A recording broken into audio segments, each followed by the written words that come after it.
Hi guys. So, for the past 2 years, we've all been suffering from lockdowns and problems arranging game sessions, even more severe than the normal scheduling hiccups which plague every role-playing group. Now, early in the first lockdown, I made a couple of videos as to how my group were moving online and playing remotely. And that's how we're still playing. My group used to play at one of our players' homes, but they've got an immunocompromised relative who lives with them. So as long as COVID remains a threat, there isn't a possibility of us returning to the normality of a half dozen of us trooping in and out each week, carrying with us whatever illnesses and infections we've managed to gather from each of our families. In addition to this, during lockdown we've managed to pick up some new players. People who wanted to game with us, but couldn't make the journey. So our group now is spread out not only across multiple towns, but also multiple countries, with players being many hundreds of miles apart. And for this reason, it's unlikely we're ever going to return to the game table for our weekly sessions. Although it remains a possibility that the original core of the group may meet up again in person, as we had for some 30 years or so. So we might meet up for board games and the like. But over the previous 2 years, we've managed to get most of our Games Masters running games once more, and even expanded with some of the new members running games, and some of our established Games Masters running some new games. And it's the varying levels of technology being integrated by each, which is what I'm interested in talking about in this video. So, let's start off with myself. I've Games Mastered the Star Wars RPG by West End Games for the past 20 or so years. And during 2018 I developed a system for keeping characters online and automating a number of functions, such as simplifying spending character points and dice rolls, as well as allowing me to share notes and images with my players. We began using this at the tabletop, so the move online at the beginning of the pandemic was fairly easy, as we just needed to set up a voice chat facility, and we went with Discord. And Discord has proven the backbone of our online play, with our next Games Master, who is running Shadowrun, using a dice rolling bot, allowing us to just type into the chat window how many dice we were going to roll, and the results could be seen by the players and Games Master. This Games Master went totally with the theatre of the mind, where he only once or twice shared images and maps. But mainly it was old school storytelling, as the Games Master described the situation and we reacted to it. To me, this is perhaps the closest to real tabletop role-playing, but does put a lot more pressure on the Games Master, as there's mainly no side chat going on. Players plotting and scheming with each other and bouncing ideas around, as the Games Master focuses on a particular player's actions. The Games Master has to engage with all of the players as much as possible, or there's a real chance they'll begin browsing, or just playing around with their computer. One particular player started playing a video game during the game, and I know I've personally started folding washing which was sitting next to me.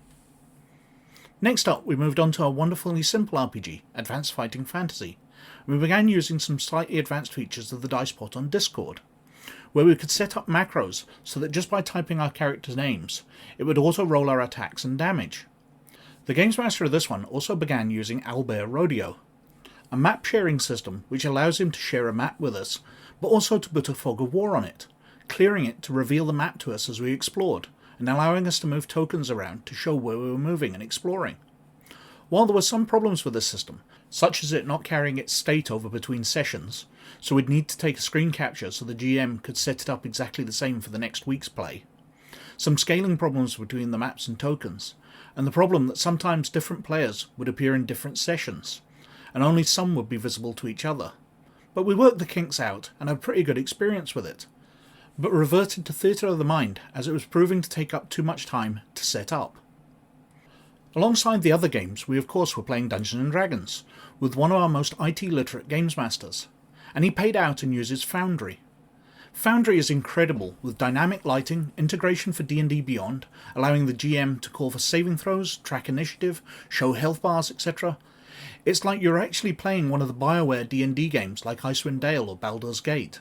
Visually stunning, with amazing functionality such as area effect spells showing up on the map while the spell is in effect, timers to stop player indecision, slowing the game down, and tons more. But to me that is part of the problem with it. It's like playing a video game, but where you have to wait for the other players to take their turns. And in a 3-hour game session you can end up getting only a couple of actions in a large-scale combat. So for all its beauty, it's a real time hog. The other big problem with Foundry is compatibility, where a number of our players couldn't get it to run properly on their tablets or aged laptops, so couldn't see what was going on. Our solution to this was to get one of the players with a better system to control the characters of those who couldn't participate, according to their instructions, and to stream his desktop through Discord so everyone could see what he was doing and what was happening. A solution which I think could work for other groups, even if they didn't want to invest the time and money in something as complex as Foundry. The Games Master setting up a map in something like PowerPoint, Google Slides, Photoshop or the like, and moving tokens around for the players and sharing it to them.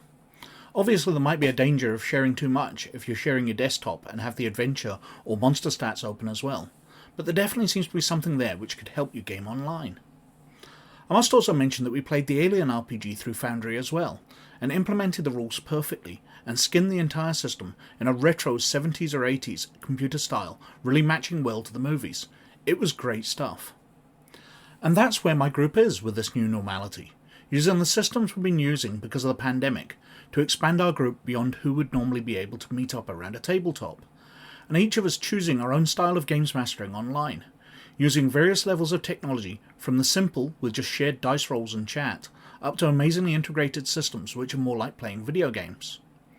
While it was nice for a while to think that all of this was temporary and we'd go back to playing around a table, on review it's definitely been a step forward from my group, getting more players and on general missing less game sessions due to scheduling problems, as the journey to the game table has been cut down from hours travelled to and from in some of our cases, just to going somewhere private in our own homes where we can sit and chat. And while I can't wait to see my friends again, this does let me spend time with them. I've made new friends, and while we're still learning the best way to do all of this, it's a load of fun, and I hope there's some ideas there for you, and maybe you've got some stuff you can share with me, maybe enough for a follow-up video with your ideas. So thank you for watching. Let me know your thoughts in the comments below, but as always, most of all, you look after yourselves, and I'll catch you later. Bye now.